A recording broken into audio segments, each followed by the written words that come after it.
Bonjour tout le monde, salut Catherine. Salut Pablo, salut à tous. Petit débrief de la semaine politique, encore une grosse semaine avec beaucoup de choses qui se sont passées. D'abord l'adoption de la loi immigration portée par Gérald Darmanin et largement réécrite par les LR, c'est-à-dire la droite, largement inspirée par l'extrême droite. On va pas revenir sur point par point ce qu'il y a dedans parce que ça a été largement commenté. Mais la première question qu'on va se poser, c'est est-ce que c'est une victoire du Rassemblement national? Gérald Darmanin, Elisabeth Borne, Emmanuel Macron, dans une interview dans C'est à vous, ont tous dit non, ce n'est pas une victoire du Rassemblement national. Ça, c'est le récit. Une plaisanterie de garçon de bain. Qu'est-ce que c'est cette expression? Non, plaisanterie de garçon de bain, je connaissais. Il dit pas ça. Il dit c'est une manœuvre de garçon de bain, ce qui ne veut rien dire. Une plaisanterie de garçon de bain, ça veut dire une plaisanterie vulgaire, vraiment. C'est une expression. Ah, connaissais pas. Ouais. Je dirais, je ne suis pas sûr, mais je crois que c'est dans Victor Hugo. Dans Choses vues. Bon, je ne sais pas. De toute façon, il y a tout dans Choses vues. Et donc, revenons à nos moutons. Est-ce que c'est une victoire du Rassemblement national? Moi, je pense que je pense qu'on peut dire que oui.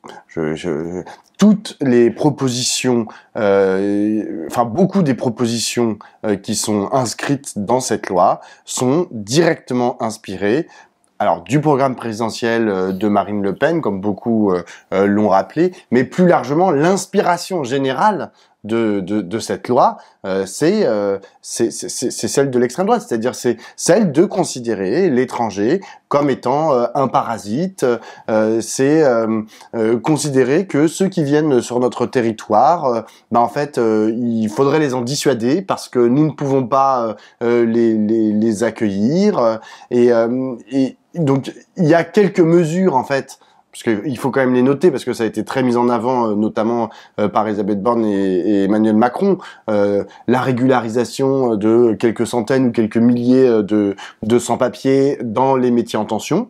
Voilà, on ne sait pas exactement combien ça va toucher de personnes parce que Gérald Darmanin a dit à la Tribune, il a sorti le chiffre de 10 000. Les spécialistes, les experts disent plutôt que ça serait autour de 7 000 et les LR ont dit Gérald Darmanin il dit 10 000, mais en fait dans la rédaction de la loi telle que nous on l'a écrit, telle que les LR l'ont écrit, ça va plus correspondre que à quelques centaines de personnes. C'est-à-dire qu'ils ont encore réduit en fait le champ d'application de cette régularisation. Il y a aussi par exemple, il y aura plus d'enfants dans des centres de rétention administratifs. Donc ça sera inscrit dans la loi. Donc voilà, il y a ces quelques mesures, tu vois, qui sont censées être des mesures qui vont pas dans le sens du Rassemblement national, mais globalement tout le reste, c'est vraiment directement porté par l'Assemblée nationale. Moi, j'ai des trucs à dire qui sont sur la loi elle-même. C'est-à-dire que c'est une loi qui a été faite sans étude d'impact. C'est-à-dire qu'on n'a aucune idée de combien de familles, par exemple, vont être touchées, concernées par la suppression des allocations familiales, de l'APL, au titre du fait qu'elles ne seraient pas présentes depuis suffisamment longtemps sur le territoire. On ne sait pas si c'est 5 000, 1 million, 3 millions, 5 millions. On ne sait pas. Donc, ça, c'est quand même déjà très problématique. Deuxième chose qui est extrêmement problématique, c'est que comme Emmanuel Macron voulait passer à autre chose et qu'on accélère, il a fait dans son année toutes ces lois scélérates, là, la retraite est celle-ci, qui voulait qu'on fasse en 2024 autre chose, il n'a pas soumis la loi à l'étude préalable du Conseil constitutionnel, c'est-à-dire de vérification que cette loi était acceptable. Donc les vérifications préalables, il ne l'a pas fait pour accélérer. C'est-à-dire que ce qui est vraiment, alors en dehors du fait que c'est une grosse entourloupe, parce que il espère que le Conseil constitutionnel va faire le travail qu'ils n'ont pas fait, c'est-à-dire de dire non au LR.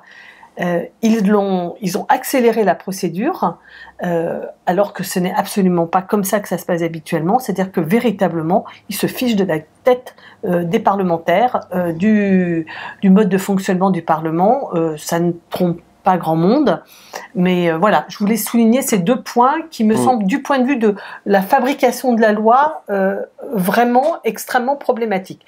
Et le dernier truc qu'on pourrait dire, c'est qu'évidemment, d'un point de vue, alors là, c'est pas que ce soit illégal ou même du mésusage, il a commencé par mettre la loi au Sénat, où il savait la droite majoritaire, c'est-à-dire qu'il avait déjà d'entrée de jeu posé que ça serait sur la base du texte du Sénat qu'on allait discuter. Donc une loi avec Bruno Retailleau en chef d'orchestre. Bon, on revient pas sur le fait qu'il a fait voter par les sénateurs Renaissance et avec l'appui de Gérald Darmanin au Sénat cette loi dégueulasse. Mais ce que je veux dire, c'est que tout le processus de fabrication de cette loi indique bien dans quel état d'esprit très peu démocratique et prêt à toutes les compromissions pour obtenir gain de cause parce qu'il voulait sa loi, après avoir hésité sur savoir s'il en fallait une, fallait deux, fallait cette année, fallait l'année prochaine, etc., etc. Donc en fait, il ne sait pas très bien ce qu'il veut. Mais une fois qu'il avait décidé et que c'était une loi qui était devenue une loi purement symbolique sur le plan politique, enfin, son enjeu principal est un enjeu symbolique, c'est pas un enjeu économique, ce n'est pas un enjeu de régulation des flux, c'est pas ça qui compte. Ça va compter pour des familles, mais sur le plan macroéconomique, sur le plan des budgets de l'État, ça ne va rien changer. En revanche, ça change beaucoup sur le plan idéologique. Ça, c'est la deuxième question. Alors, justement, d'abord, je voudrais revenir sur la question du Conseil constitutionnel parce que moi, je trouve que ça s'inscrit aussi dans une autre histoire qui est portée notamment par le gouvernement, les gouvernements Macron depuis 2017, c'est-à-dire que ils ont à peu près rien à foutre de nos institutions, mais notamment de nos institutions juridiques. C'est-à-dire que vous avez depuis 2017 des préfets qui prennent des arrêtés qui sont illégaux, et qui s'en fichent, et qui le revendiquent, en fait, de prendre des arrêtés illégaux, par exemple d'interdiction de manifestation, et qui disent « Oh, bah, c'est pas grave, derrière, la justice, fera son travail et cassera notre arrêté », ce qui est un problème. Vous avez des ministres qui prennent des circulaires qui sont illégales, ou qui prennent des décisions qui sont illégales, par exemple Gérald Darmanin, qui l'assume ouvertement, qui dit là il y a l'histoire de cet Ouzbek qui a été renvoyé par la France sur décision de Gérald Darmanin, et le Conseil d'État et la Cour européenne des droits de l'homme ont dit non, vous ne pouvez pas le renvoyer, et lui, ça il est déjà renvoyé, mais donc normalement on devrait le ramener, et Gérald Darmanin a dit à la tribune, à l'Assemblée nationale, j'en ai rien à fiche de me mettre dans l'illégalité, donc c'est quand même très problématique. Et d'aller contre la CNDA. Et d'aller contre la Cour européenne des droits de l'homme et le Conseil d'État, les deux. Donc et là maintenant, donc on a même des lois qui on sait à l'avance en fait qu'elles sont anticonstitutionnelles. Ce qui est un problème parce que en vérité, et l'arrêté, et le décret, et la circulaire, et la loi doivent être le principe en fait de l'arrêté, c'est qu'il soit légal et constitutionnel. Après, à l'intérieur, il peut y avoir des débats. Le principe de la loi, c'est qu'elle soit constitutionnelle. Après, à l'intérieur, on peut faire des erreurs, etc. Et c'est normal que le Conseil d'État se saisisse. Mais si on ne part plus du principe fondamental que la loi va être constitutionnelle, alors on met en péril nos institutions, et notamment le Conseil constitutionnel, parce que qu'est-ce qui va se passer ? Ça devient le bistrot. Je veux dire, à l'Assemblée, c'est le bistrot. On dit, on fait n'importe quoi. Voilà. On décide de lois complètement irréelles, et puis après, on attend que... Avec un problème particulier, qui est que là, le Conseil constitutionnel va censurer une partie de la loi immigration. Et qu'est-ce qui va se passer ? Eh bien, les LR et le Rassemblement national coalisé vont dire « Regardez, le Conseil constitutionnel, c'est cacaboudin, il faut le changer, voire il faut le supprimer, hein, parce qu'il y en a qui proposent la suppression. Le Rassemblement national propose la suppression du Conseil constitutionnel. Donc, on est dans c'est un délire total qui fragilise nos institutions du point de vue de son rapport à la population. Et ça, je crains que Emmanuel Macron doive en être tenu pour responsable aujourd'hui.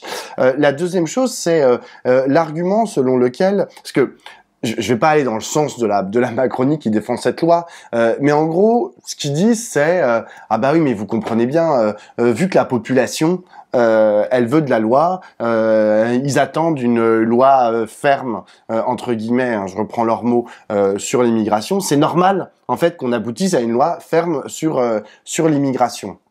Sylvain Bourmeau, qui est le directeur de AOC, du magazine en ligne AOC, a fait une très belle explication dans C'est ce soir l'autre jour. En gros, il a parfaitement expliqué les raisons pour lesquelles aujourd'hui on parle d'immigration et on en parle autant.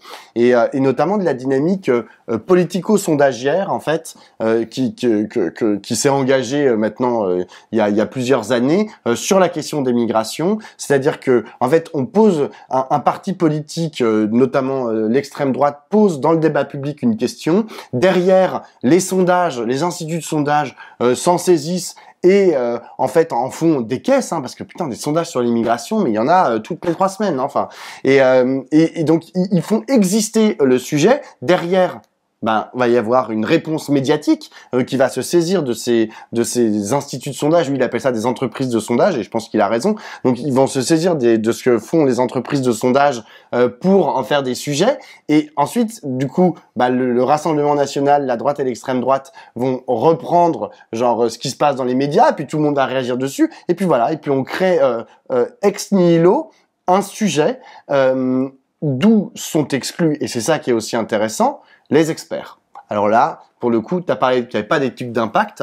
Il n'y a pas non plus les chercheurs et les chercheuses qui travaillent sur le sujet. Pas du tout consulté. Comme l'a rappelé Sylvain dans AOC, il y a 7000 chercheurs qui travaillent sur ces sujets-là, qui ont été réunis dans une instance qui est pilotée par je ne sais plus quel ministre ou quel ministre au pluriel.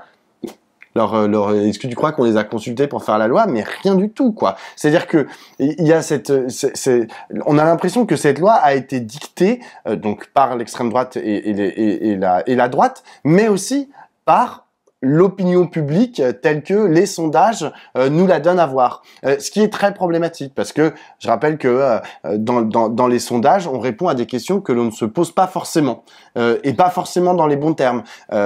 Et j'en finirai là-dessus. J'ai regardé, donc depuis les années 80, on pose la question dans des sondages, est-ce qu'il y a trop d'émigrés? Et en gros, la réponse, le pourcentage de Français qui trouvent que oui, il y a trop d'émigrés, est toujours à peu près le même. Il varie entre 60 et 75% de Français qui trouvent qu'il y a trop d'immigrés depuis les années 80.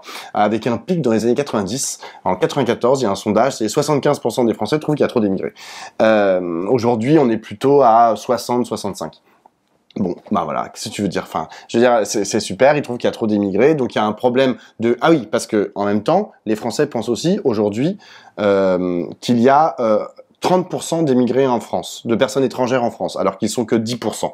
Donc, il y a un hiatus, en fait entre ce qu'ils croient et la réalité numérique de la présence des étrangers sur notre territoire, qui fait que derrière, le sentiment qu'ils ont, c'est de dire qu'il y en a trop. Julia Cagé et Thomas Piketty, dans leur dernier ouvrage, ont aussi montré que, en gros, moins tu avais d'immigrés sur ton territoire, sur le territoire où tu vivais, plus tu étais xénophobe. C'est-à-dire, plus tu disais qu'il y avait trop d'immigrés. Et donc ça, c'est un espèce de paradoxe. C'est pas un paradoxe, en fait. C'est un espèce de sentiment que, normalement, les médias sont censés travailler pour ramener en fait de la réalité, de la scientificité à une problématique. Et c'est ça aujourd'hui qui fait défaut parce que on sait en fait ce qui emmène aujourd'hui l'opinion publique entre très gros guillemets, c'est des chaînes d'information d'extrême droite, CNews, etc. Ils sont capables en fait de créer des sujets avec derrière des partis politiques et d'autre part des réseaux sociaux qui sont aussi des médias sur lesquels l'extrême droite est aussi très présente et eux aussi ils sont capables en fait de générer des réponses et des problématiques sans passer par la case scientifique, ce qui est quand même un gros problème. On pourrait se dire que la question, c'est pourquoi est-ce que c'est ce sujet-là qui a envahi et occupe désormais tout l'espace. Parce que la gauche, elle a peut-être d'autres choses à mettre en avant. notamment la question écologique et la question sociale, voire la question démocratique, et pourquoi nous ne parvenons pas à faire que la cristallisation et la conversation publique se passent sur ces sujets-là. Bon, on peut peut-être, on en discutera tout à l'heure, mais enfin pour moi, le problème c'est que la gauche n'a plus les outils de masse dont elle a besoin, parce que sa manière à elle de faire que les choses soient discutées et soient dans le débat public, c'est quand il y a de la mobilisation sociale. Et que, en particulier, par exemple cette année, sur les retraites, il y avait du monde dans les rues, on a discuté de la question du travail, de la question de la pénibilité, de à quel âge on s'arrête, etc., du coût social. On a discuté des retraites parce qu'il y avait bien sûr un projet de loi, mais aussi une mobilisation. C'est-à-dire que s'il n'y a pas de mobilisation, et là, ce que je crois, c'est que ça fait partie quand même des questions qui nous sont posées, c'est comment se fait-il qu'il n'y a pas eu, alors maintenant on va voir ce qui va se passer en janvier, mais ce projet de loi n'a pas été préparée par la gauche et elle a fait ce qu'elle a pu à l'Assemblée avec sa motion de rejet, mais en tout cas il n'y a pas eu de manifestation d'aucune sorte, des mutus pour le format le plus réduit, des manifestations de rue pour le format plus élargi, mais il n'y a pas eu des appels d'intellectuels, etc., etc. Donc là, moi je pense qu'il y a quand même une question, on peut pas juste dire c'est dégueulasse, il y a des sondages, et puis il y a des chaînes d'infos, et puis il y a des partis d'extrême droite qui s'en saisissent. Nous sommes des acteurs de la vie politique, et donc nous devons trouver les moyens, nos moyens, de participer au débat, et nos moyens ne sont pas exactement les mêmes que ceux de l'extrême droite. D'autant que cette question du rapport à l'étranger, aux étrangers, au pluriel, est pas une petite question en fait. Ça dit aussi quelque chose de la façon dont on voit la France, de la façon dont on voit notre République et de la façon dont on voit le monde. Et donc c'est juste peut-être pour répondre aussi à Julia Cagé et Thomas Piketty, c'est-à-dire que aujourd'hui vous avez beaucoup de Français en fait et de Françaises et plus globalement d'Européens en fait qui s'imaginent en fait dans une citadelle assiégée, submergée, où on serait minoritaire en fait dans un monde qui n'aurait pas les mêmes valeurs que nous, dont on ne cherche plus en fait à créer de l'unité. On voit l'état dans lequel aujourd'hui est l'ONU. Hein. Enfin, je veux dire, tout le monde se fout de l'ONU, des décisions de l'ONU, et même tout le monde, comment on dit, vilipende même le fonctionnement du multilatéralisme aujourd'hui. L'entièreté des pays africains, asiatiques, voire d'Amérique du Sud sont considérés comme, de toute façon, ils sont trop différents, ils peuvent pas comprendre.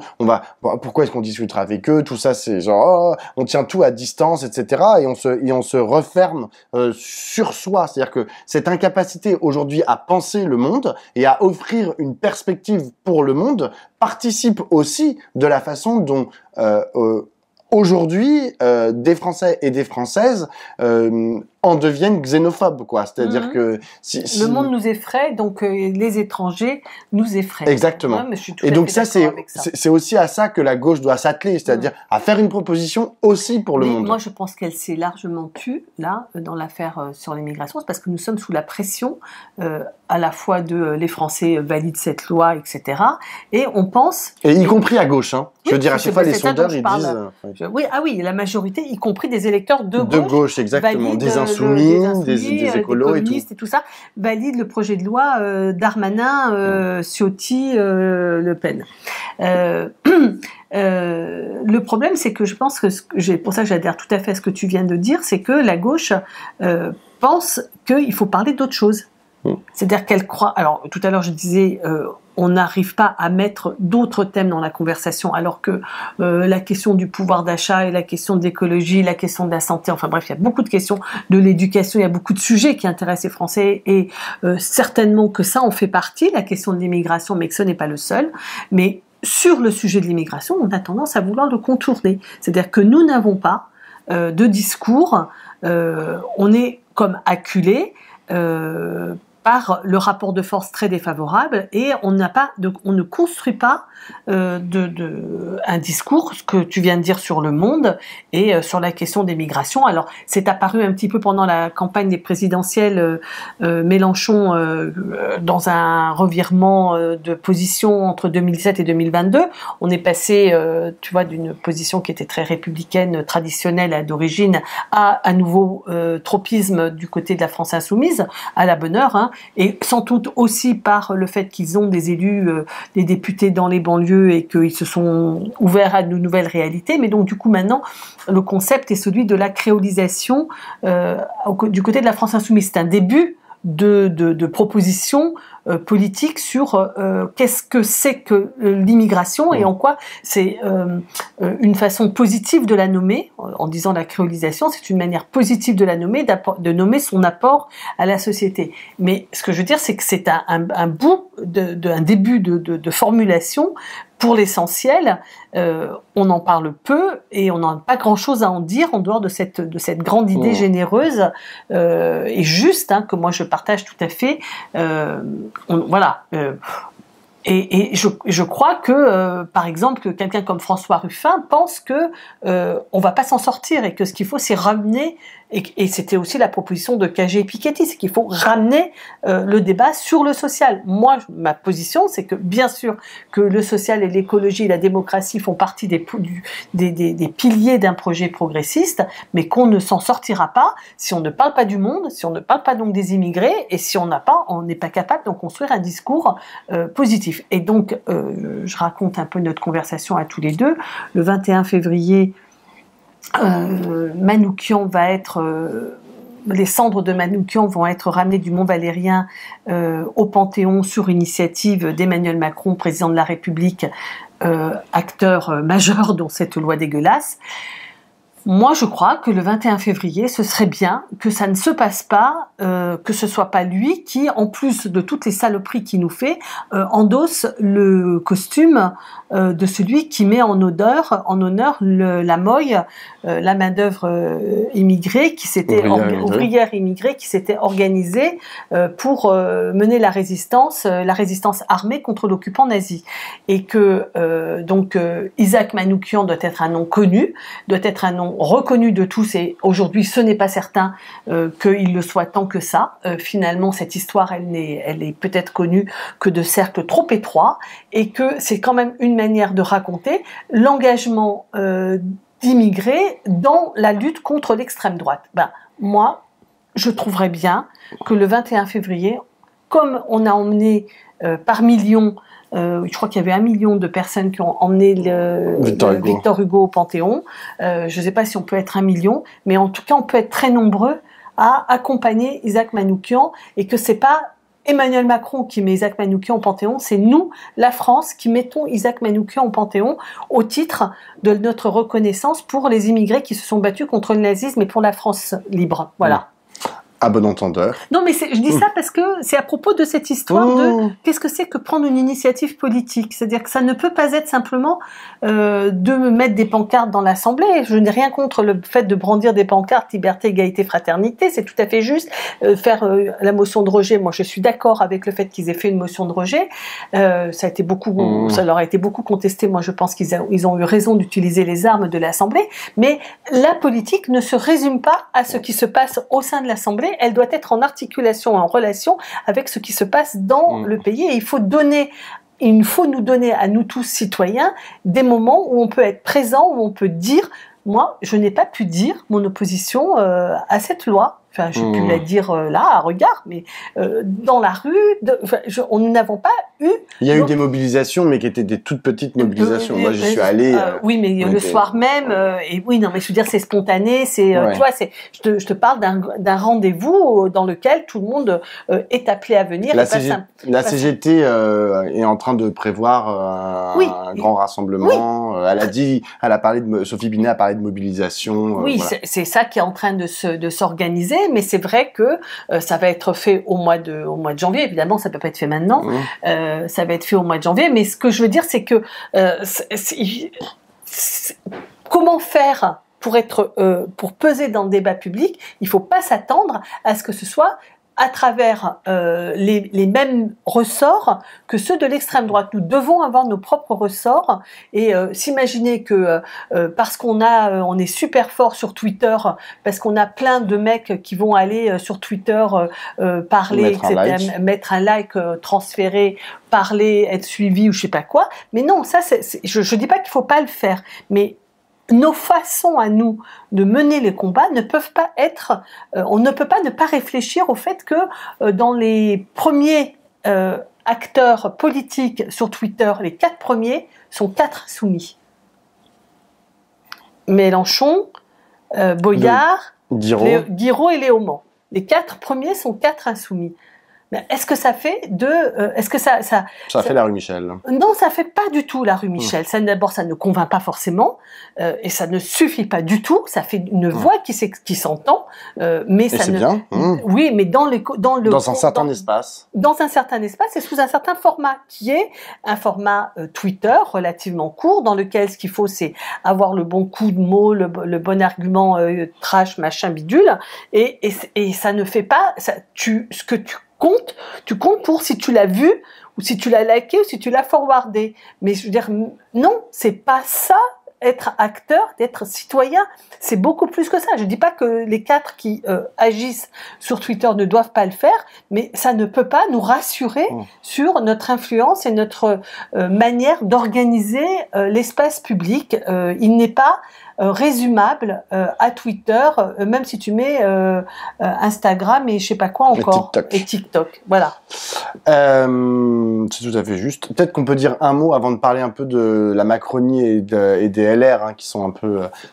il y a des changements. LR reprend du poil de la bête et enfin. Moi, je crois pas. Moi non plus, je crois pas. Mais en tout cas, c'est comme ça qu'ils se la racontent. Ouais. Et la Macronie est quand même assez divisée. Je pense qu'on est d'accord là-dessus. Mais d'abord, un point sur la gauche et la NUPES. Manuel Bompard a envoyé mardi un courrier aux autres forces de la NUPES en convoquant une réunion, en disant mais il a donné une date et tout? Ah non, il n'a pas donné de date, mais il a dit il faut qu'on se réunisse. Ah, d'accord. Pardon. Ah oui, il n'a pas convoqué. Pardon. Il n'a pas convoqué, mais il a dit il faut qu'on se réunisse là. Ok, on a été fâchés, mais l'heure est grave. Pour l'instant, si je ne m'abuse, il n'y a pas eu de... Alors peut-être qu'ils se sont répondus en privé, hein. Mais en tout cas, j'ai entendu Olivier Faure sur Public Sénat qui disait oui, c'est vrai, et en même temps, j'ai vu le tweet de Jean-Luc Mélenchon qui relie la marche contre l'antisémitisme avec cette victoire du Rassemblement National dans cette loi immigration, et tu sentais que vraiment Olivier Faure était énervé et disait c'est pas comme ça on peut pas dire il faut une réunion et en même temps écrire ça sur Twitter, sachant que lui y a participé à cette marche. Donc voilà, la gauche est toujours aussi fracturée. Ce matin, on est vendredi, François Ruffin sur France Inter disait c'est à peu près la même chose en fait. Il disait l'heure est grave, genre la Macronie est fragilisée, donc c'est notre moment quoi. Genre et il faut qu'on trouve les voies et moyens pour construire quelque chose. Et c'est peut-être à partir de ce qui s'est passé là sur la loi immigration que on va pouvoir un peu redresser la pente quoi. Est-ce que toi tu vois des prémices ou des esquisses de cette possibilité, si ce n'est de l'union, au moins de la dynamique?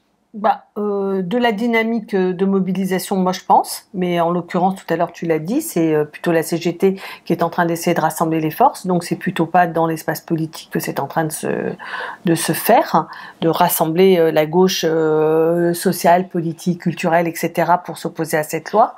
Moi je crois que le problème c'est que la fracturation de la NUPES, elle s'est pas faite sur des problèmes de programme ou de désaccord. Enfin, je veux dire, ils étaient d'accord sur le fait de refuser cette loi sur la retraite. Ils sont d'accord pour limiter l'impact du réchauffement climatique. Enfin, je veux dire, je ne vais pas faire une liste, mais à l'après-vert. Mais je veux dire, l'enjeu, ce qui a fracturé la NUPES, n'a pas porté sur des points précis. de contestation. La gauche, elle est en faveur d'une solution à 2 États en Israël-Palestine, et elle trouve globalement que les Palestiniens sont martyrisés par un État qui ne... Voilà. Bon, donc je pense pas que ce soit ça le problème. Donc je ne crois pas que l'immigration nous offre l'opportunité de nous retrouver.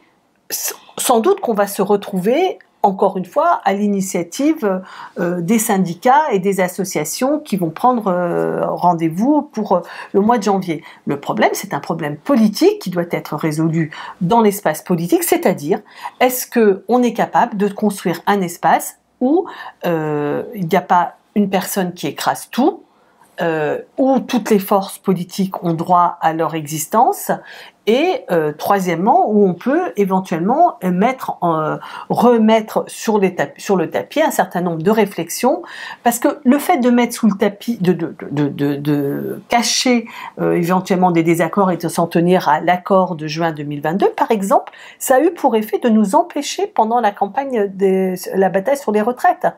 C'est-à-dire, comme on n'avait pas réfléchi à une vraie proposition sur la question de la retraite, on s'en est tenu au terme de l'accord signé en juin 2022, c'est-à-dire on ne recule pas l'âge de départ à la retraite comme proposé par Emmanuel Macron.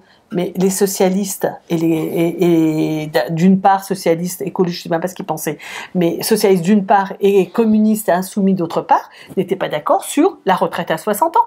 Les socialistes, ils avaient même continué de valider la proposition de Touraine. Donc, il y a bien des sujets sur lesquels il va bien falloir se mettre à travailler, à trouver des solutions le plus rapidement possible et le plus loin possible. Plus il y a des nouveaux sujets qui apparaissent. Je ne sais pas s'il y a beaucoup de choses sur l'intelligence artificielle dans l'accord de juin 2022, mais enfin c'est devenu quand même une question légèrement importante quand même.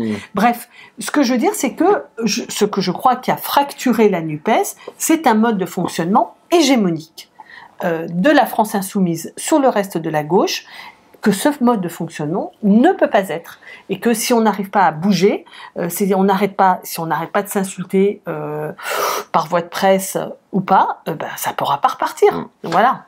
Pour prolonger ce que tu dis, moi j'ai aussi l'impression que aujourd'hui les groupes politiques, en fait la façon dont les groupes sont représentés et la façon dont ils existent, les différentes familles politiques, sont tellement resserrés en fait autour de quelques noyaux, etc. Ce ne sont plus des partis de masse, comme tu disais tout à l'heure, hein, ni le Parti communiste, le Parti socialiste l'a jamais vraiment été, mais il y a plus de partis vraiment, voilà, que tout est dépendant en fait de la tête, en fait, de la direction en fait de ces partis. Et si par malheur tu as machin secrétaire national de tel parti qui n'aime pas Trucmuche de tel autre parti qui est secrétaire national de tel autre parti, alors ça met en péril globalement toute la famille, enfin tout ce qui se passe dans l'entièreté de la famille, et les liens ont du mal à se faire, même si en fait de fait au local les gens travaillent entre eux, hein. Enfin je veux dire, les écologistes, les socialistes, les insoumis, tout le monde travaille comme ça. Mais cette mise en péril, parce que en fait tout se focalise autour de la personnalité de Mélenchon, hein. Quand je parlais d'Olivier Faure sur Public Sénat cette semaine, il lui a encore dit mais il fait que tweeter, on en a marre, et en vrai, le fait que Jean-Luc Mélenchon tweete, on pourrait se dire mais qu'est-ce qu'on en a à foutre que un type à la France insoumise qui en plus n'a même plus de rôle officiel, pourquoi est-ce que pourquoi ça fait aussi grand cas? Pourquoi est-ce que ça empêche les autres en fait de créer des alliances, etc. Mais c'est parce que en fait tout est resserré comme ça. Tout est. Si Marine Tondelier se fâche avec Jean-Luc Mélenchon, ça peut mettre en péril le travail commun des écologistes et des insoumis. Je sais pas si ça a toujours été le cas. Peut-être que ça a toujours été le cas en politique, mais j'ai l'impression que ces histoires, on dit c'est des histoires de personnes, alors qu'en fait derrière les programmes et les projets se ressemblent, machin.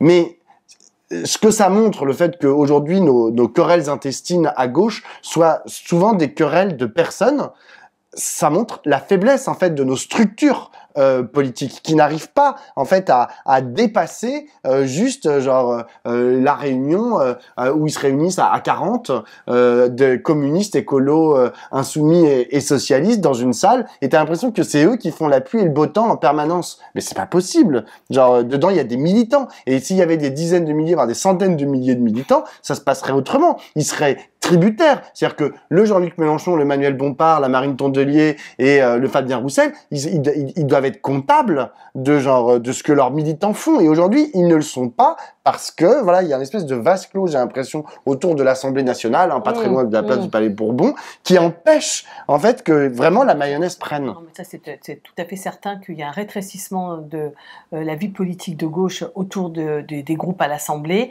qui est en fait le seul endroit où la NUPES a existé. Donc c'est aussi pour ça que ça s'est rétréci à cet endroit, que par ailleurs, je pense qu'on est vraiment bien mangé par le présidentialisme, parce qu'en fait, pourquoi Jean-Luc Mélenchon crispe tout pour les autres, c'est parce qu'en fait, tout le monde se dit, est-ce qu'il va être candidat en 2027 ? C'est-à-dire qu'en fait, le point d'accord, plus ou moins, de toute la gauche, est de se dire, si on est désunis, on ne sera pas au second tour en 2027, et donc ça sera probablement Marine Le Pen qui gagnera. Il faut qu'on arrive à avoir un candidat qui offre une alternative pour nous éviter à la France cette catastrophe. Donc il faut trouver le candidat, et que Jean-Luc Mélenchon, il s'impose, il est présent, il fait. Enfin, le moins qu'on puisse dire, c'est qu'il n'est pas en retrait, c'est qu'il est hyper actif. Je veux dire, mardi soir, quand il y a eu le vote à l'Assemblée, c'est lui qui, à 21h, a été donné la bonne parole de la France Insoumise sur BFM Télé. Donc, je veux dire, il occupe cet espace, et les autres le vivent comme un problème parce que il s'impose, et qu'il croit qu'il ne peut pas être le candidat de rassemblement qui nous emmène à une victoire au second tour. Donc ça, c'est premier problème. Et puis deuxième problème, c'est qu'il y a aussi, c'est vrai que Jean-Luc Mélenchon qui explique que la victoire de cette loi, c'est à cause de ceux qui ont manifesté contre l'antisémitisme. Non, mais stop, quoi. C'est pas possible, quoi, de passer son temps à réalimenter la détestation des uns et des autres, quoi. C'est vraiment. Alors moi, tu veux, je te dis un truc qui me semble. Il y en a qui s'est calmé là en ce moment, c'est Roussel. Non, j'ai l'impression qu'il a eu tu sais, qu'il a poussé les portes avec sa manière d'être choquante, iconoclaste, provocante vis-à-vis de la gauche, et que maintenant il a fait son petit tu vois, il a creusé son trou, il a fait exister Fabien Roussel et accessoirement le Parti communiste, et du coup là il est beaucoup plus rond et beaucoup plus conciliant à mon sens, et beaucoup plus gauche compatible, quoi, alors que à un moment donné c'était bouillant quand même. C'était bouillant. Voilà. Un petit point peut-être sur la Macronie et sur la droite. D'abord sur la Macronie. Donc là, il y a 20% des députés de la majorité, donc c'est-à-dire Renaissance et ses alliés du MoDem et d'Horizon, qui n'ont pas voté la loi, ou bien ils se sont abstenus, ou bien ils ont voté contre. Un peu plus que 20, donc presque 25. Exactement, donc ça fait ça fait un beau paquet, ça fait plus que les frondeurs n'ont jamais été au Parti Socialiste. Exactement. La question, c'est, sont-ils pour autant des frondeurs ? C'est ça tout l'enjeu, en fait, aujourd'hui, c'est-à-dire, vous avez un ministre qui a démissionné, quand même, et non des moindres, puisque, bon, personne ne le connaissait, mais nous, on le connaissait, mais c'était le ministre de la Santé, Aurélien Rousseau, qui était l'ancien directeur de cabinet d'Elisabeth Borne, notamment pendant les retraites, c'était son DIRCAB. Donc lui a démissionné, c'est le seul qui a démissionné. Il y a la ministre de l'enseignement supérieur, Sylvie Retailleau, qui a proposé la démission, qui a été refusée. Encore tout ça, c'est du cirque. Si tu veux démissionner, tu démissionnes. Exactement. Comme Aurélien Rousseau. Voilà, Aurélien Rousseau a donné sa démission, il n'est pas allé au Conseil des ministres, basta. Exactement. Je rappelle que Nicolas Hulot, Aurélie Filippetti, Arnaud Montebourg, Benoît Hamon, tous ces gens-là ont démissionné à la télé. Donc, en direct. En direct à la télé. Ils ont dit bye bye. Je me souvenais pas. Donc, non, mais c'est-à-dire qu'ils n'ont même pas envoyé de lettre, tu vois. Je me souvenais pour Nicolas Hulot. Ils ont peut-être envoyé une lettre avant, mais enfin, ils ont demandé la permission à personne. J'ai entendu. Donc, est-ce que les Sacha Houlié et compagnie, qui sont censés représenter l'aile gauche de la Macronie, vont se constituer. Mais en fait, cette question, moi, ça me fait trop rire. Parce qu'en fait, depuis 2017, en fait, on se dit, est-ce que va y avoir la constitution de courants dans la Macronie ? Et je me souviens à un moment, autour de Gérard Collomb, qui était censé représenter l'aile gauche de la Macronie. Non mais t'es en le disant, en paix à son âme, oui. Je me dis, c'est vraiment absurde de dire ça, mais enfin, ils avaient constitué un espèce de club qui s'appelait Territoire de Progrès, dans lequel il y avait du SOPT, par exemple, il y avait globalement les macronistes qui venaient du Parti Socialiste. Mais ce truc, vraiment, n'a rien fait. C'est-à-dire, ils ne se constituent pas en lobby, ils ne produisent pas de pensée, ils ne se réunissent même pas, ils sont même pas identifiés en tant que tels, enfin...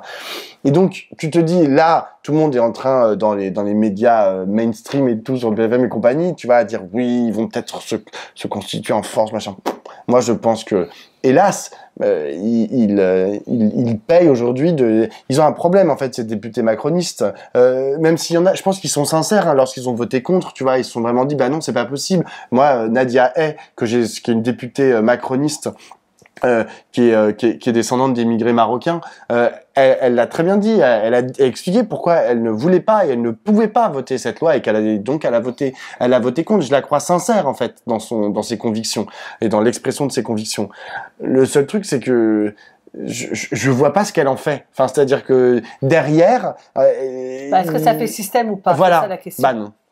Bah non. Oui, c'est-à-dire qu'en fait, je pense que ce qui est très dérangeant pour ceux qui se souviennent, je ne sais pas si on l'a raconté dans le débrief, cette histoire. En fait, on se souvient que Emmanuel Macron s'est fait élire sur une base d'ouverture de soutien aux migrants de Syrie qui allaient en Allemagne, qu'il a valorisé le rayonnement de la France au travers de davantage d'échanges avec les universités et les étudiants, qu'il avait déclaré que la cause de son quinquennat ce serait l'égalité femmes-hommes.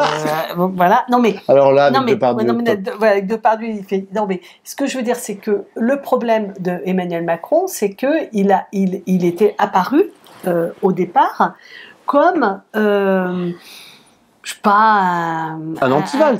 Oui, un anti-Valls, mais un libéral au sens américain du terme. Voilà, c'était vraiment ça, quoi. C'est-à-dire libéral, donc la gauche américaine ouverte au monde et aux transformations du monde, dans tous les domaines. Il reprenait assez volontiers le concept d'empowerment, donc le fait que les gens qui prennent en charge leur vie. Enfin, néolibéral, mais de son temps. Peut-être pas néolibéral, mais capitaliste de son temps. Voilà, c'est-à-dire quelque chose qui racontait une modernité dans lequel on admet les forces du capitalisme et on pense qu'à l'intérieur de cela, il y a des choses intéressantes, des dynamiques intéressantes, la Startup Nation et tout le bazar. Voilà. Je pense que c'est ça que les gens ont cru en 2017.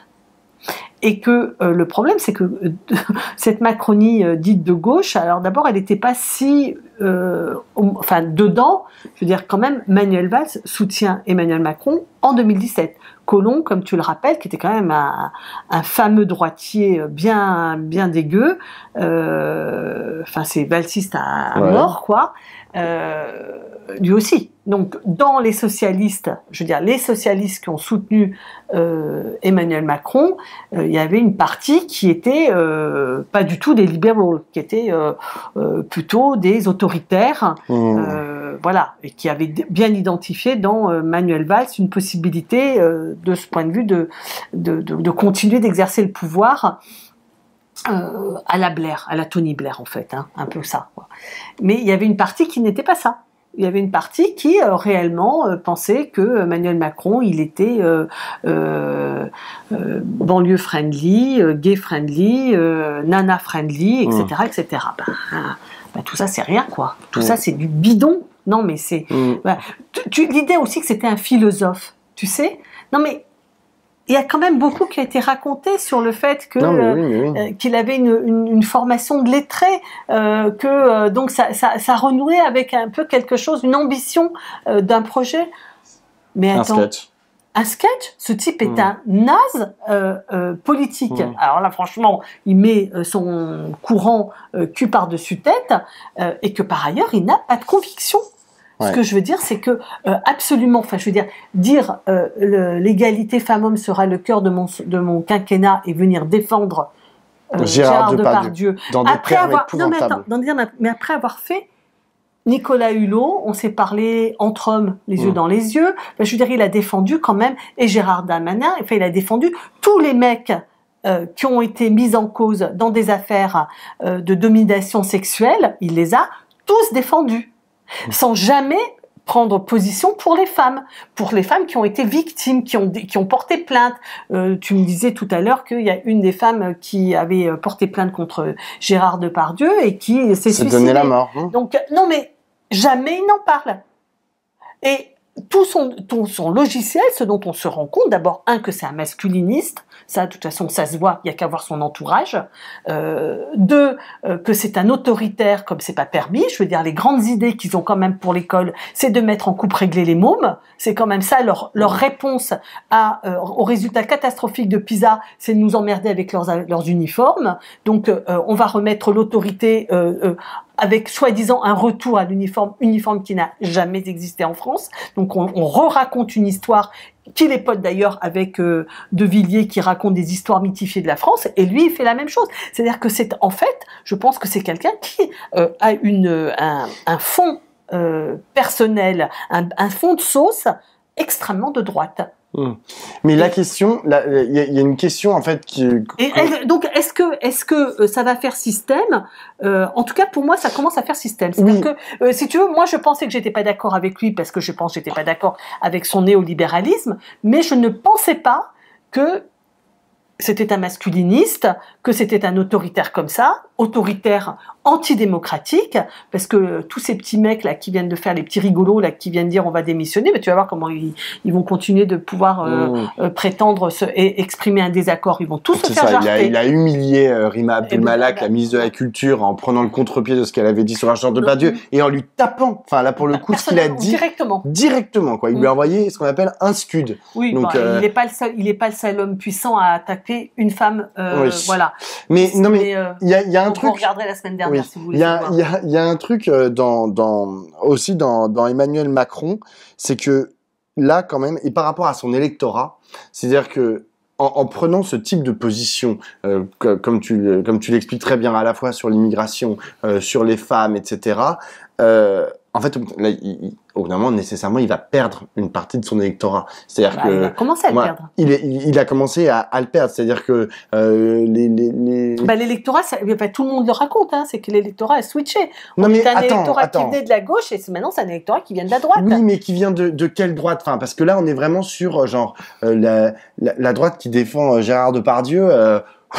Il y a vraiment beaucoup de gens en fait qui à ce point, c'est-à-dire qu'il y a vraiment, dans son interview à C'est à vous, il n'y a pas de nuance dans sa défense de Gérard Depardieu. Il le défend vraiment comme les gros réacs sur CNews. D'ailleurs, il s'est fait féliciter sur les plateaux de CNews, vraiment pour sa prise de position forte, tu vois, et dans le JDD. C'est pas la, il a des couilles. Tu vois, oui, c'est pas la droite sympathique, un peu dans son temps, quoi. C'est vraiment la droite rance et réac qui le soutient. Donc, je me dis, mais au bout d'un moment, pareil sur la loi immigration, la loi immigration, quand même, moi je vois dans les éditorialistes avec qui je partage les plateaux sur BFM TV, il y en a pas un qui dit c'est pas une victoire du Rassemblement national. Et quand on avait des députés de la Macronie ou des ministres qui venaient nous expliquer que c'était pas une victoire du Front National, pas du tout, etc., tout le monde explosait de rire sur le plateau. Enfin, je veux dire, le sondage qui est sorti hier, il y a 51% des Français qui considèrent que c'est une victoire de l'extrême droite, voilà, et 30% que c'est DLR. Ce que je veux dire, donc c'est clairement c'est du pari même. Ouais. Et mais donc du coup, il y a un vrai sujet, c'est qu'est-ce que vont devenir ces députés, cet électorat, ces gens qui votent pour Emmanuel Macron, qui ont cru dans son projet, comme tu l'as raconté au départ, et est-ce qu'ils vont pouvoir se retrouver dans un projet de gauche? Est-ce qu'il faut chercher ça? Ou est-ce qu'ils vont, peut-être qu'ils vont, moi j'ai une autre hypothèse, c'est qu'ils peuvent se cristalliser autour d'autres personnalités. Il y a un type dont on n'a pas dû beaucoup parler pendant ce projet de loi immigration, et qui avant avait le vent en poupe, c'était Gabriel Attal. Gabriel Attal, le ministre de l'Éducation nationale, donc celui qui propose l'uniforme à l'école, etc., qui vient du Parti socialiste, lui, je l'ai pas entendu dire cette loi immigration, c'est c'est trop bien. Il a pas fait les plateaux, hein, comme les autres. Tu vas me dire, Olivier Dussopt non plus. Et Olivier Véran non plus. Et Olivier Véran non plus. C'est-à-dire que tous les socialistes, et Clément Beaune non plus. Ouais, ils avaient tous piscine, là, tout d'un coup, genre, ils étaient plus là. Si, Véran, il a quand même été obligé de faire la sortie du Conseil des ministres mercredi, mais il a fait vraiment, genre, voilà. Mais donc, qu'est-ce qu'ils vont faire, ces gens? Est-ce qu'au bout d'un moment, est-ce qu'ils vont tuer le père? Tu vois, est-ce qu'ils vont dire, bon, bah non, là, c'est trop, comme Aurélien Rousseau. Aurélien Rousseau, dans Le Monde, ils expliquaient que il avait quand même été, quand il a annoncé sa démission, il l'a présenté à son cabinet lui a fait une aide d'honneur en l'applaudissant, quand il est sorti de son cabinet. Tu vois, c'est-à-dire que, tu vois, et c'est des macronistes, j'imagine, ces gens. Tu vois, donc, il y a un truc, oui, mais tu vois. Au fond, tu as raison. Individuellement, est-ce qu'ils vont complètement avaler leur honneur jusqu'au bout, quoi? Ça, c'est une première question. Mais la deuxième question, c'est où ça va aller politiquement? Parce que pour moi, Aurélien Rousseau, c'est un énarque qui va retrouver sa place de haut fonctionnaire. À l'ARS, je sais pas quoi. Oui, enfin, je sais pas où sera sa place. Bon, voilà. Je n'imagine pas, mais peut-être que je me trompe, qu'Aurélien Rousseau a l'intention de faire une proposition politique. C'est-à-dire de rassembler... voilà. Tu sais, ce que je me suis toujours dit, c'est que on aurait dû avoir Dominique Strauss-Kahn et on a eu on a eu François Hollande. On aurait dû avoir Alain Juppé et on a eu Emmanuel Macron. Mais Emmanuel Macron, quand il est arrivé, il représentait un peu cette jonction entre la droite libérale moderne, genre Alain Juppé, et la gauche libérale, mais libérale complète, genre Dominique Strauss-Kahn. Donc il représentait un peu cette synthèse DSK et Alain Juppé. Avec une grosse différence, c'est que Alain Juppé comme DSK l'avait formalisé. Et, et lui, il l'a pas formalisé. C'est ce que je te dis, c'est qu'en fait, ce courant, je dirais, libéral, genre pro-capitaliste, pro-business et open sur le monde, ce courant-là n'a aucune expression politique aujourd'hui. Bon, est-ce que ça existera ou pas? Est-ce que le Parti socialiste va les récupérer? Est-ce que ces gens vont retrouver place dans une gauche élargie ou pas? C'est tout à fait fondamental, parce que si l'avenir de la gauche c'est uniquement la NUPES, ben ça fera pas quoi. Je veux dire, on ne gagnera pas l'élection présidentielle en 2027, par exemple. C'est pas le seul enjeu, mais on ne gagnera pas en 2027 une élection avec simplement les gens qui ont rompu de longue date avec le néolibéralisme, le libéralisme, etc. Alors, si on a réussi à intégrer, à leur refaire place, ce qui ne veut pas dire leur redonner les clés du camion. C'est-à-dire que ce n'était pas possible. Une gauche conduite par DSK, ce n'était pas possible. Et quand elle a été conduite par François Hollande, il nous a mis dans le ravin. Mais DSK, ça aurait été la même. Hein. Je veux dire, François Hollande, c'était des petites blagues. L'autre, c'était autre chose, son genre de beauté. Mais je veux dire, ils ne pouvaient pas convaincre la gauche tous les deux. Donc, le problème de continuer d'avoir une gauche qui soit polarisée, enfin, qui est dans lequel sa dynamique soit une dynamique non néolibérale, non social-libérale, autre, alternative. Je pense que c'est fondamental pour la dynamique de la gauche, mais elle a besoin de réintégrer les Clément Beaune, enfin tout ce dont on vient de parler, à peu près, quoi. Je veux dire, non mais je m'en fous. Je veux dire, individuellement, je m'en fous, mais de chacun d'entre eux. Ce qui compte, c'est que le sens politique, c'est que ceux qui ont cru en Emmanuel Macron comme un mec libéral, ben il faut qu'ils ouvrent les yeux. Ce n'était pas. Je suis désolée, mais ce n'était pas. Et franchement, moi je le dis, hein, je pensais que je n'ai pas voté pour Emmanuel Macron, mais je pensais qu'il était à peu près ce personnage-là, quoi. Bah non, pas du tout. C'est un mec, franchement, vraiment son fond de sauce. Je ne sais pas si il vient d'un lycée privé d'Amiens. Bah excuse-moi, mais je sais pas quel travail psychologique il a fait sur lui-même. Attention, c'est pas le seul à venir de ce lycée privé d'Amiens. Oui, mais il faut être capable de déconstruire le truc. Mais François aussi. Oui, mais mais j'espère qu'il a déconstruit le truc, hein, parce que si tu déconstruis pas, qu'est-ce que c'est que François Ruffin vient du même lycée qu'Emmanuel Macron, mais si tu ne déconstruis pas par ta pratique, je dis pas simplement une déconstruction psychanalytique, mais aussi par ton investissement, ta pratique de tous les jours, si tu ne déconstruis pas ça, bah, tu deviens ce qu'est ce bonhomme. Et je pense que François Ruffin, par sa pratique, a déconstruit le fond de sauce des jésuites d'Amiens. Dernière question, parce que je sais que tu aimes que je dise que tu es une grande spécialiste de la droite française. Catherine Tricot. Que pensez-vous de l'évolution? Où en sont les LR? Dites-nous. Mais moi, ça m'intéresse. Oui, non, mais le truc, c'est que tu sais, c'est comme Martelly qui s'intéressait au Parti communiste puis qui a vu son objet fondre comme ça, tu vois, tout petit. Mais moi, c'est pareil. La droite, ça m'a intéressé du temps où il y avait Chirac au pouvoir et puis maintenant, c'est 4% à peu près comme le Parti communiste. Donc, on devient des entomologistes, tu sais, où on regarde les toutes petites. Voilà. Alors, où ils crèchent là? Ah ben d'abord, là, ce que je pense, c'est qu'ils sont hyper contents d'avoir retrouvé une unité. Non, mais c'est pas rien hein, pour eux, parce qu'ils étaient complètement éclatés. Putain, l'unité dans le racisme. Ah ben oui, mais ils étaient éclatés. Ça, c'est bien la droite. Ça, c'était... ils ont voté ensemble, le Sénat et l'Assemblée nationale, et le groupe à l'Assemblée nationale, ils ont voté ensemble. Donc, quand tu t'inquiètes sur l'avenir de ta formation, avoir des moments où tu votes en commun, ça, c'est la première chose. La deuxième chose, c'est ils se sont pupissés, quoi. Tu vois, c'est eux qui ont été les rois du pétrole, c'est avec eux qu'on discutait, que voilà, Elisabeth Borne, Emmanuel Macron, tout ça, et puis ils ont pu imposer. Mais c'est une catastrophe. Non, mais franchement, je veux dire, c'est ce que tu disais tout à l'heure, c'est comment peuvent-ils penser que d'abord sur des lois qui sont totalement portées, et je pense que Marine Le Pen a parfaitement raison de dire que c'était une victoire idéologique pour l'extrême droite. Enfin, je veux dire, toutes les idées qu'elle a portées ont été reprises, mises en musique par les LR. Ils n'ont plus d'espace. Déjà, ils l'avaient vérifié. Ils l'ont vérifié avec Bellamy il y a 5 ans, en 2019. Ils l'ont vérifié avec Valérie Pécresse qui a voulu jouer le même registre. Ben là, ils continuent de s'enfoncer. Et donc là, je veux dire, ils sont...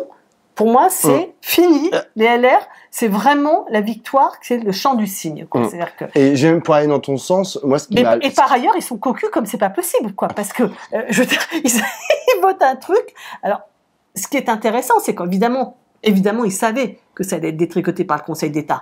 Évidemment qu'ils ne sont pas dupes sur le fait que le Conseil constitutionnel allait retoquer les dispositions, etc. Mais eux, ce qu'ils pensaient, c'était raconter qu'ils avaient gagné. C'est-à-dire qu'en fait, tout ça, ça confirme bien la même chose, c'est qu'au fond, l'enjeu de cette loi, c'était un enjeu idéologique et politique. Eux, ils pensaient avoir une victoire. D'une part, formellement, ils vont elle va se faire détricoter. D'autre part, c'est Marine Le Pen qui a gagné. C'est Marine Le Pen qui a gagné. C'est ça, le récit. Et voilà. Et que eux, ils ont pesé pour rien, quoi. Et qu'ils se sont fait gruger. Tout le monde va dire, ah bah ouais, mais Borne et Macron, ils vous ont vendu du vent, quoi. Moi, il y a juste, et on terminera là-dessus, il y a une position qui m'a pas étonné, mais je me suis dit que ça aurait pu être la position des Républicains. C'est la position du MEDEF. Le MEDEF, ils ont fait plusieurs sorties là ces dernières semaines en disant on a besoin d'immigration, on a besoin de beaucoup d'émigrés et de beaucoup plus en fait que ceux qu'on a actuellement. 3,5 millions. Exactement. Et moi je me suis dit bon bah ça c'est intéressant. J'ai pas dit que j'étais d'accord, mais c'est intéressant pour les LR. Les LR, ils auraient pu dire bon bah oui, nous on est du côté du patronat, du petit patronat, c'est ça que représente le MEDEF. Donc on va être aussi libéraux en matière d'immigration. Je sais pas, pour se différencier du Rassemblement national et faire une proposition, en plus qui allait dans le sens des entreprises, qui est quand même censé être le cœur de leur réflexion. Même Édouard Philippe, il a sombré complètement. Mais oui. Mais ils écoutent même plus le MEDEF. Non mais c'est te dire, c'est qu'ils trouvent que le MEDEF n'est pas assez d'extrême droite. Voilà, mais Édouard Philippe, qui est quand même soi-disant le successeur d'Emmanuel Macron potentiellement, je veux dire, il a disparu des radars, quoi. Ouais. Entre 67 ans, la retraite à 67 ans et les sorties qu'il a faites sur le moment de la loi immigration, ce type est, voilà, il est perdu à l'ouest total. Donc là, la Macronie n'a plus de leader, hein, par ailleurs. Dire, dans les pertes et profits de l'affaire, c'est que, enfin, Enfin, moi je le crois. Hein, je veux dire qu'Édouard Philippe n'a pas de colonne vertébrale. Il en avait peut-être pas beaucoup avant, mais au moins il faisait genre parce qu'il était là, il a perdu. Là, il a plus rien, quoi. Je veux dire, il embauche, il enfourche, toutes les propositions catastrophiques de la Macronie. Bon, bah voilà, quoi. Eh ben, la suite au prochain numéro. La gauche peut se remettre, mais faut bosser. Oui, puis qu'elle soit en dynamique de proposition, de mobilisation, et qu'elle se contente pas de l'Assemblée nationale. Vraiment, je pense que ça devient vraiment un problème. Hein. La suite, la semaine prochaine, et surtout, bon, pour ceux qui le fêtent, joyeux Noël. Ah oui.